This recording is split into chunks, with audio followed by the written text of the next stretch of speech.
Penjabat Wali Kota Ambon Bodewin Watimena bersama Sekretaris Kota Ambon Agus Ririmase, pimpinan OPD dan seluruh ASN maupun non-ASN terlibat dalam syukuran awal tahun kerja 2023. Kegiatan ini dimaksudkan untuk mempererat tali silaturahmi di antara penjabat wali kota, sekretaris kota Ambon maupun pimpinan OPD dengan staf di bawahnya. Hal ini juga dilakukan guna mewujudkan atmosfer yang baik untuk pelayanan masyarakat Kota Ambon.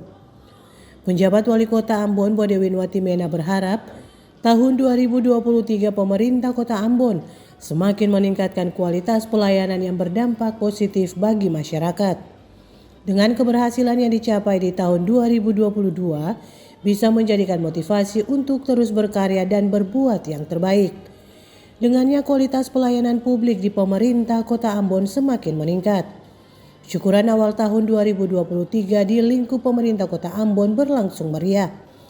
ASN berkesempatan membawa makanan dan minuman ringan untuk disajikan dan disantap bersama. Selain itu, syukuran awal tahun juga dimeriahkan dengan penampilan sekretaris kota maupun ASN lainnya yang ikut berjoget bersama.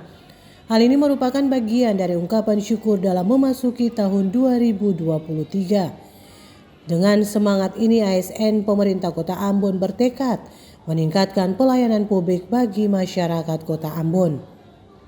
Ongen Limba dan Junaidi Asril melaporkan.